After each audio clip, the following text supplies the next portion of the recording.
Beste TD Kerk vernoot en vriend, ek wil graag na afloop van ons Pinkstervieringe verlede week en hierdie naweek met jou praat oor iets baie belangriks. Baie van julle het verlede week ons bidure bygewoon, elke oggend, elke aand of van die oggende en aande, as ook ons Sondagdiens en ook ons prayer and worship aand. En jy het die Here intens gesoek. Jy het tyd uitgekoop uit jou skedule uit om hier te wees.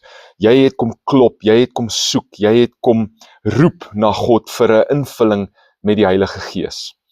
En baie van julle het dan ook 'n invulling of 'n vervulling met die Heilige Gees beleef op verskeie maniere.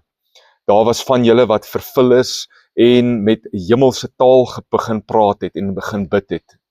Daar was mense wat vervul is en bekragtig is met 'n nuwe vuur om Jesus te gaan uitleef en om van Jesus te gaan getuig.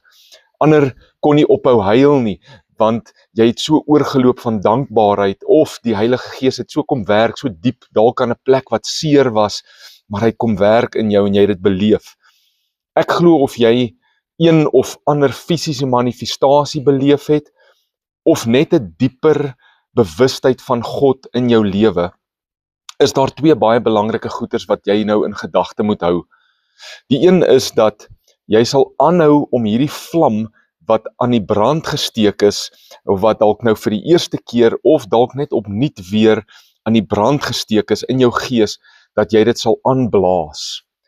In 2 Timoteus, hoofstuk 1 vers 6, sê Paulus vir sy jong disipel Timoteus, om die vlam van die gawe wat God aan Timoteus gegee het met die oplegging, toe mense hulle hande op hom gelê het, dat hy dit sal aanblaas. Ander vertaling sê, stir up the gift of God. Die punt is dat ons dit wat God begin doen het in ons, en wat jy in jou begin gebeur het, dat jy dit sal koester, dat jy dit sal aanblaas, soos wat 'n mens 'n vlammetjie sal aanblaas, sodat die hout ordentlik aan die brand raak. Ons moenie dit wat God vir ons gedoen het, afskeep nie. Dit beteken nie ons jaag manifestasies na emosies, gevoelens nie, alhoewel dit deel van die ervaring kan wees, maar ons wil daardie invulling van die Heilige Gees in ons, daai fontein wat opborrel, wil ons koester en ons wil dit aanblaas. Nou, hoe lyk dit om hierdie vlam te bly aanblaas? Wel, wees intentioneel om tyd uit te sit om elke dag Bybel te lees en te bid. Vra die Heilige Gees om jou te lei, om met jou te praat, om jou vol te hou tot oorlopends toe, sodat ander mense om jou hom sal beleef. Spandeer tyd met God, aanbid God. Sit vir jou 'n worship playlist op in jou kamer of in jou sitkamer of waar jy ook al bietjie tyd uit kan koop en aanbid God. Stuur hierdie werklikheid van die Heilige Gees in jou. Praat met die Heilige Gees deur die dag. Hy is met jou om jou te leer, om jou te bekragtig, om jou te lei. Moenie net aangaan soos voorheen nie. Wees intentioneel rondom hierdie, om tyd te maak, om tyd met God te spandeer. Tweedens moet jy ook bewus wees van die ripple effek van dit wat jy beleef het na die mense om jou toe. Mense om jou gaan dalk nie verstaan hoekom jy nou ewe skielik oorloop van blydskap en van vrede nie. Hoekom loop jy nou oor van liefde? Hoekom tree jy nou anders op? En hulle gaan dalk dink jy is snaaks, hulle gaan dalk dink jy's hoogmoedig, of jy's nou vreemd, of jy sit aan. Wees gereed om dit wat jy beleef en beleef het te verduidelik. Verduidelik dit dat jy vol is van die Heilige Gees en dat die vrug daarvan hierdie blydskap is, hierdie vrede is, hierdie liefde is.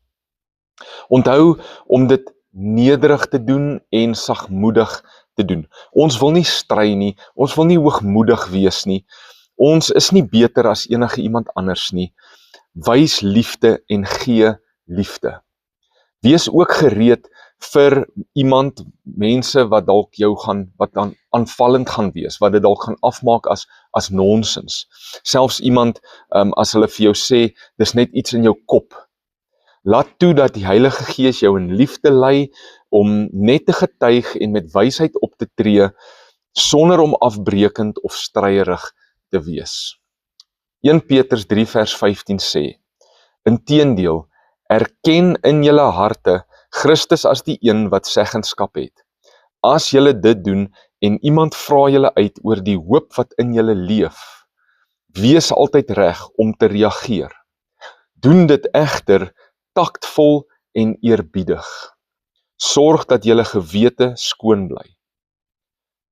Wanneer mense dan sleg van julle praat, sal hulle skaam kry wanneer hulle agterkom hoe voorbeeldig julle leefstyl is, omdat julle aan Christus behoort. Bly bid vir die mense wat dalk nie hierdie belewenis verstaan nie, selfs die wat jou aanval, bly dat God homself ook nog meer aan hulle sal openbaar en hulle nader aan hom sal trek. En hou jy jou fokus op Jesus en ontwikkel, blaas hierdie vlam aan wat nou hier binne in jou brand. Spandeer tyd met die Here, maar verander jou roetine, wees intentioneel. Geniet die oorvloedigheid van die Heilige Gees en mag dit die verwagte norm vir elkeen van ons bly. Nie net nou, omdat dit nou Pinkster was nie. Elke dag mag die Here jou seën